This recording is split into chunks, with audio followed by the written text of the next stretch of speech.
Hello, little learners. Welcome back to our pre-K and TK classroom. My name is Miss Laura, and I'm going to be your teacher today. So I want you to tell me your name so I can try to guess your special letter. Are you ready? Okay. I heard some letters there. Let's see if I get it this time. I'm going to use a big line down like this. And then a little line across like this. What letter have I made? The letter L. L for Laura. That's my special letter. I tricked you. Was it yours too? Don't worry if it's not. I bring out more letters every week. All right.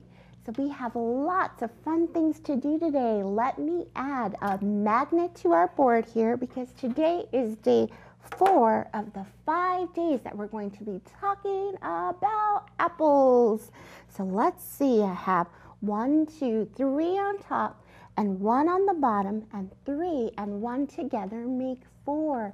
We have 1 day left, and today's an exciting day because we're gonna start preparing our apple pie that we're going to make together. But first, I want to sing our apple song. Remember, we're learning the colors of different apples, and I'm teaching you how to say them in Spanish as well. So let's see if you remember the song. Have you ever seen an apple, an apple, an apple? Have you ever seen an apple that grows on a tree? A red one. Almost did the wrong one. Red one, a yellow one, a pink one, a green one. Have you ever seen an apple that grows on a tree? Ready to do in Spanish? Here we go. Red is rojo. Yellow is amarillo. Pink is rosa. And green is verde. I hope that you got to say those with me.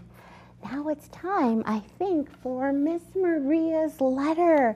I wonder what we're going to read today. Let's get our door out of the way. Look at our letter. It says, Dear Miss Laura. Do you remember our new song for tracking our words? Okay, get your pointer out. It's the one right next to your thumb. And it goes like this. Come along and track with me, track with me, track with me. Come along and track with me, that's how we'll read the words. First you get your pointer out, pointer out, pointer out. First you'll get your pointer out and follow along with me. So put your pointer here and slide across. And now when you get to the end, now you have to begin again. So return, sweep, and begin again. Ready? Let's try it. Dear Miss Laura, I did it. I found a best friend. Ooh, lucky you to have a best friend. But I wonder who's writing to me. He is small. Ooh, a small best friend. That sounds fun. And green. Green. And funny. And he lives inside of me. What can be green and small and live inside something? We're learning about apples this week. I wonder what it could be. Do you have any ideas? One problem. None of my other friends like him. Oh no. So you have a best friend that's small and green and lives inside of you, and none of your other best friends like him? That sounds like a book I read. I wonder if that's what Miss Maria left. Here we go. The book was called Bad Apple. Oh, come on, book. Doesn't want to be read today. Bad Apple. Yep, this is the book I was thinking. A Tale of Friendship. And it says, it takes a strong core to stand up to bullies. I wonder what this book is going to be about. Oh, there's a small green best friend. And there's that word bullies. That's when someone's not nice to you over and over again over a period of time. The author is Edward Hemingway. Let's read our book together. Bad Apple. Ooh, look like they have such a lovely friendship, the worm and the apple. Mac was a good apple. Look, there he is saying, hello, hello, Mac, with his leaf on top of his head and his stem.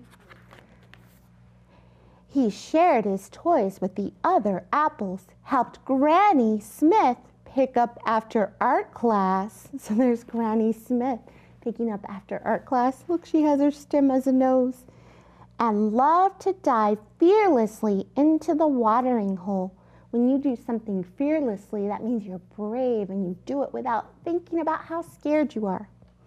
On a sunny day, Mac could bob for hours. Remember, we learned that apples float? So there he is floating on the river. On cloudy days, Mac would search for the perfect pillow of green grass and take a long nap. Oh! He would sleep for hours. In his dreams, it was always sunny.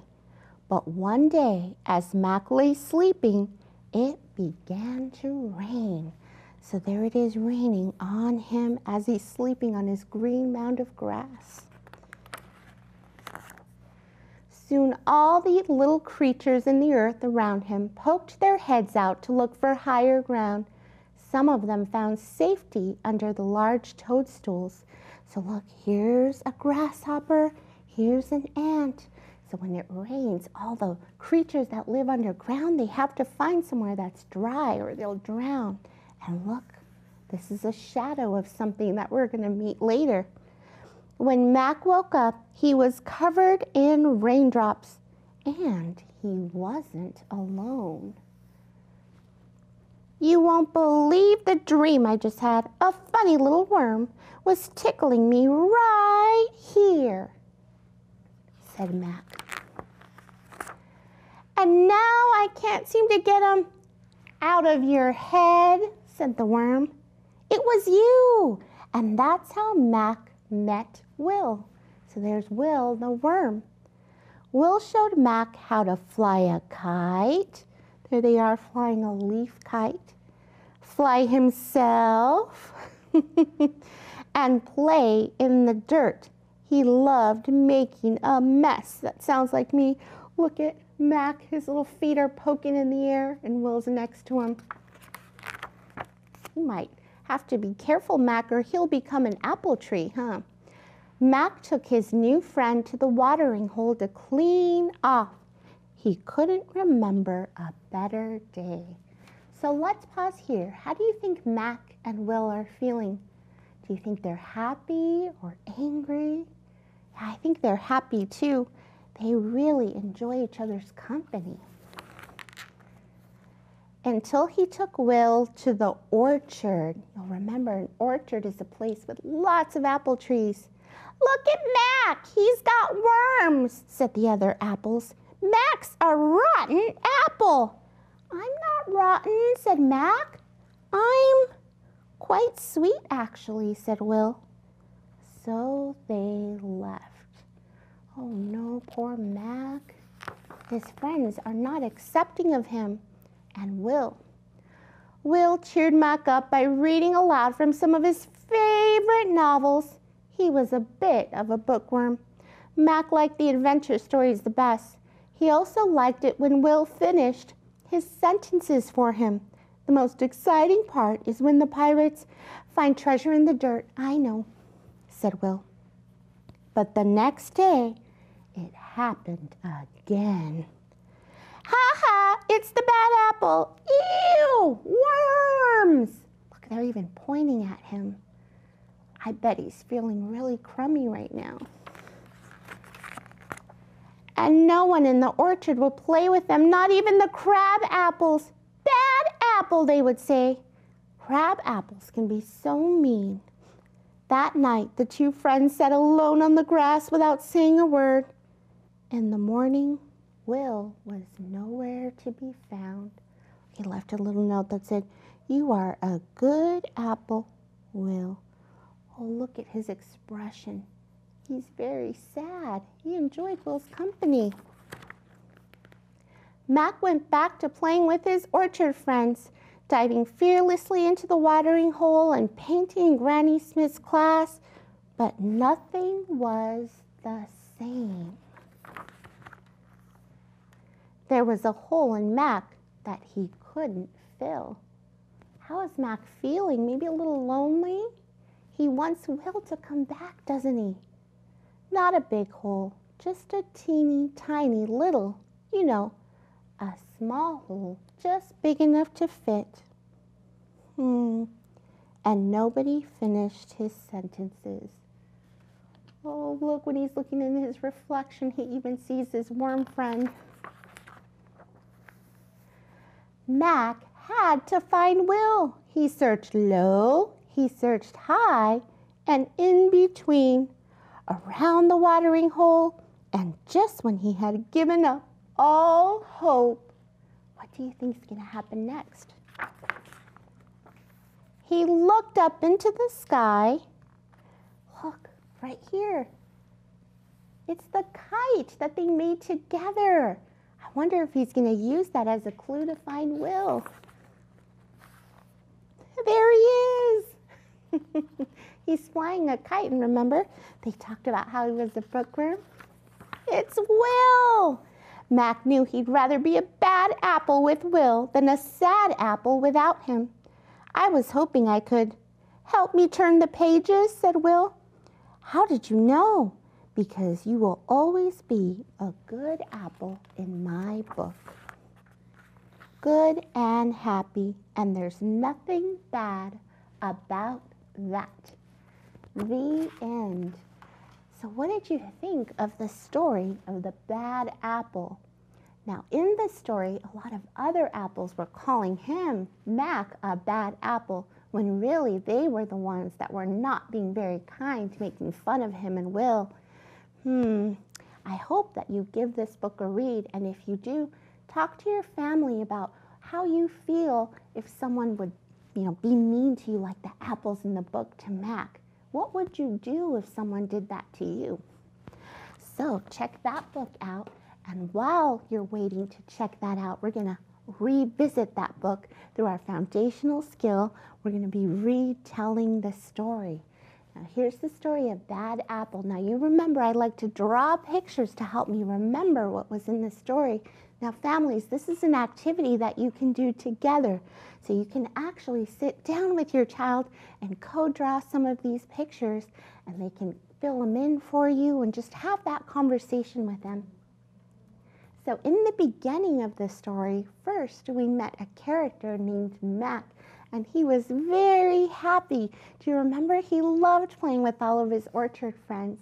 And then the rain came down. And what happened when it rained? All the little critters that lived underground would come up, and they visited and tried to find a place to hide. And one little friend made his way inside Mac, and that was Will the Worm. And Mac loved Will, didn't he? They finished each other's sentences, and they read books together, and they played. They had so much fun. But when Mac tried to go to his orchard friends, what does his orchard friends do? Oh, they were so mean. They said, "Bad apple, you're so rotten. You have worms." They pointed at him and called him names. And this made Mac very sad.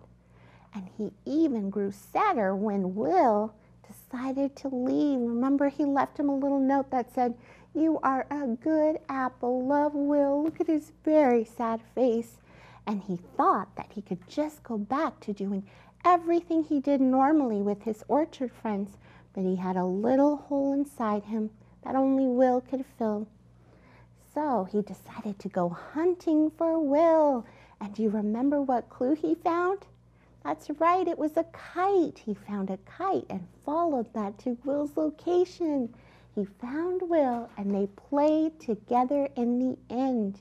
It's so nice to have a true friend, isn't it?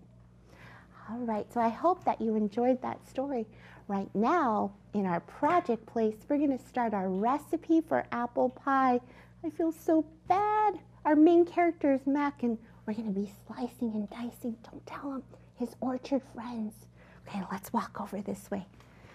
Only the best good apples will do. So for this activity and recipe, you're going to need a couple of things. You're going to need 7 to 9 apples. Now, a lot of people have a lot of opinions about the type of apples to use. These are the apples that I found at my grocery store. They're called Granny Smith apples, and they were actually a character in the book, weren't they? They were an art teacher. So we're going to be cutting up some Granny Smith apples, but you might have an apple variety or a favorite that you use in your pie. We're going to need 1 tablespoon of lemon juice, and it's fresh lemon juice right here, straight from my tree. And we're going to need some brown sugar. So this is what the brown sugar looks like. It looks like regular sugar, but different color, brown. I believe it has molasses added to it. We're going to need some cinnamon, and I finally got to go to the store and buy some cinnamon because they were all out at my regular store. So I have some here to add to our our apple pie filling today. We have some cornstarch as well. That's going to bind all the ingredients together so it's not a soupy mess. That's happened to me before. Still tastes good, apple pie soup. Still delicious. And 2 tablespoons of butter. So are you ready to make our pie together? First thing we're going to need to do is slice and peel our apples. So this is one that I did, and I can actually do them very quickly, but you might have to take your time with a grown-up's help. I have a special tool called a peeler, and they have really fancy peelers at the store that you kind of connect and you turn and it'll kind of peel them for you, but I'm going to do it the old-fashioned way. So when you work with the peeler, you just kind of take it and you kind of go across the apple until the skin comes off. And some people like to leave the skins in, which is perfectly fine as well. I don't like to have the skins because even when they're cooked, they still kind of leave a little crunch that I don't really like. So you can see I'm just peeling it off. Now this is an activity that 4-year-olds, 3-year-olds can do with a little help. So you can have them help you in the kitchen, even if you're not making apple pie and you need something peeled. Bring it out and give them a little spot so they can feel like they contribute. Okay, so that's 2 peeled, almost. So you can see I do it pretty quickly, but it might take you a little while. So that's 2. Let's do a few more. Now, remember I told you that some people like to only eat apple pies with certain kinds of apples?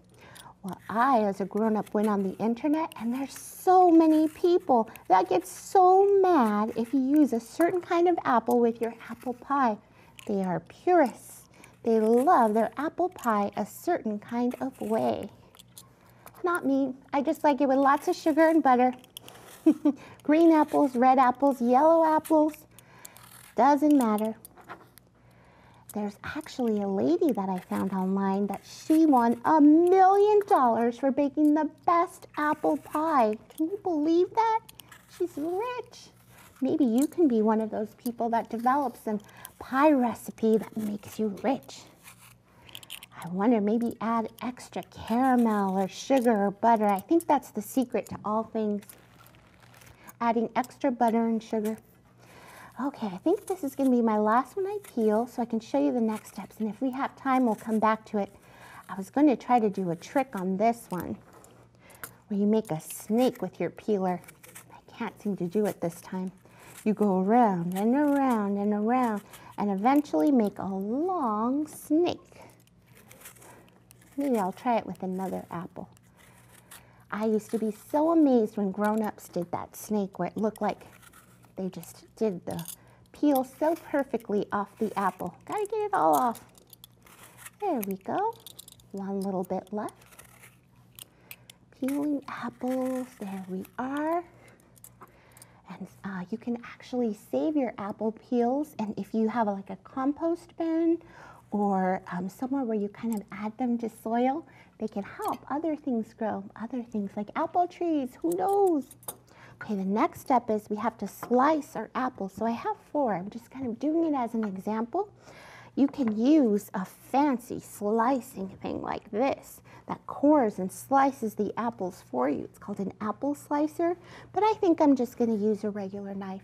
And a big reminder that this is an activity that you're going to want to do with adult help. So let me slice my apples up. You want to leave the middle part off. You want to slice them kind of thinner, not too thin, because then you'll get them soggy. It'll be a big soggy mess. Like I said, apple pie soup's still delicious. We're going to try to make some apple pie filling, which is a little different. Okay, I'll slice another one so I can show you. Cut that one into 4 pieces and slicing it a little more. Maybe I'll do all 4 of them so you can really see what the recipe looks like. And you're going to get a big pile of apples. Now, the most tempting thing is to eat them, isn't it? It's like 1 for the pie, 1 from my mouth. 1 for the pie, 1 from my mouth. Can't do it this time. So you got to add more delicious things like sugar and butter in there. Then you can eat it up. I have 1 left. Now, when you're doing, any knife activity, you're going to want to have an adult's help because knives are very sharp. You do not want to play with knives ever, ever, ever. You can really hurt yourself. And I'm telling you from experience because I am not the best chef and I have cut myself many a time. All right, let's put our sliced apples in the bowl and then we'll get to the next ingredients. Look at all of this. I'll add the rest of the apples when we're done here so we can finish it off tomorrow. So here's our apples. Do you remember the next ingredient? It is lemon juice. So let me cut my lemon in half here. And we need 1 tablespoon. So these kind of non-traditional literacy activities are great for teaching kids about measurement and reactions.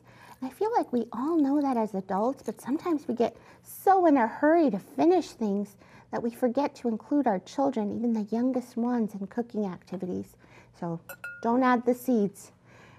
The lemon actually helps keep the apples from browning. So you're going to want to mix that up. And then we're going to add our brown sugar. I'm going to need 1/2 cup. So let's add 1/2 cup, which is 2 of these guys, which is 2 1/4 cups. So there's 1 and there's 2. All right, we're going to mix it again. Mix it, mix it, mix it. It's all in there. We're going to need 2 tablespoons of butter. I happen to have 2 tablespoons right here that I'm going to chop up. I can't wait until you see the apple pies that we make tomorrow. And I don't feel guilty about eating 3 of them because they're mini. So you can't make me feel bad. What did you have for dessert? Only 3 pies. All right, then I'm going to cut them into cubes and add them in. And then we're going to add just a little bit of sugar. So we're going to add, let's see, we added the sugar. Oh, we need our cornstarch. So we need 2 tablespoons of our cornstarch. That's actually our last ingredient. So this is what a tablespoon measure looks like. It's a little big. It looks like a regular spoon. And we need to put that in there. 1 and 2. Now we're going to mix. And then I promise that I will bake this off camera so that we have filling for tomorrow's apple pie recipe. We're just going to mix it all up. Oh, it looks so delicious. I just want to eat it like this. Tell me no, Miss Laura. Wait till it's baked. And the good thing is when you bake this, your whole house smells amazing. Get the butter in there. Okay, so I'm going to cook it up on the stove while you're away here, and then tomorrow we'll make a delicious, fluffy, a beautiful crust to put our apple pie filling in. So I hope that you join me then. If you're following along, we're going to need some flour, some butter, of course, lots of butter, some ice water. We're going to need just a little bit of sugar, and then we'll mix it and to create a beautiful crust and a cupcake tin. Don't forget to bring that. Okay, until then, boys and girls, I hope that you try this apple recipe or any more of your apple favorites. And I wanted to tell you, yesterday I talked about a STEM activity. And when my daughter tried the activity, she actually got the tower all the way up to 8 apples. So I'm curious to know how high yours was. All right, until next time, Miss Laura sends you a big squeeze and a big smooch. Mwah! Reminds you to read and play and to use your imagination every single day. Goodbye.